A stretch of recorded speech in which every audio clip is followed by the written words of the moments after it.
Pemirsa, pemerintah provinsi melalui Dinas Perhubungan Sumatera Selatan menyiapkan 18 bus untuk program mudik gratis di Lebaran 2024. Sejumlah unit bus tersebut akan mengantarkan pemudik ke kabupaten dan provinsi.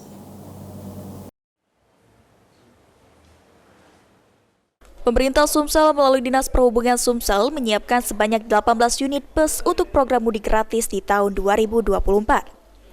Menurut Kepala Dinas Perhubungan Sumsel Ari Narsa, bahwa kota tujuan mudik gratis yaitu antar Kabupaten Provinsi Sumsel dan kota antara lain Palembang, Bukit Tinggi, Padang, lalu Palembang Medan, serta Palembang Solo, serta Surabaya. Sementara untuk tujuan antar Kabupaten Provinsi Sumsel yaitu dari Alang-Alang Lebar, Sekayu, Lubuk Linggau, dan Rupit, lalu Alang-Alang Lebar, Prabu Muli, Empat Lawang, Martapura, Batu Raja, dan Lahat, Pagar Alam. Ditambahkan Ari Narsa, selain kendaraan bis pemerintah Sumsel juga menyediakan 2 rangkaian kereta mudik gratis dengan tujuan Kertapati, Prabu Muli Lahat, dan Lubuk Linggau dengan kapasitas masing-masing kereta api 520 penumpang. Pendaftaran mudik gratis akan dibuka serentak mulai tanggal 6 Maret sampai dengan 9 April 2024. Aris juga mengimbau masyarakat untuk memanfaatkan program mudik gratis ini.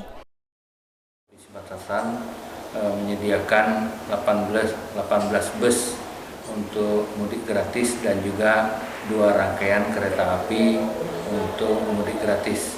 Untuk kereta api yaitu dari stasiun Kertapati, Prabu Muli, Muara Enim, Lahat, Tebing Tinggi, dan Lubuk Linggau. Itu 1 rangkaian yang mana jumlah penumpang kapasitas itu 520.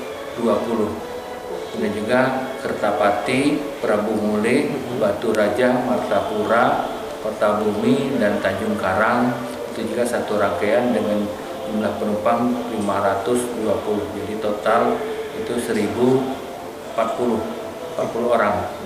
Yang mana pelaksanaan itu pada hari tanggal 6 dan juga tanggal 9. Untuk kereta api. Ya. Untuk kendaraan itu Aji Delia, PAL TV.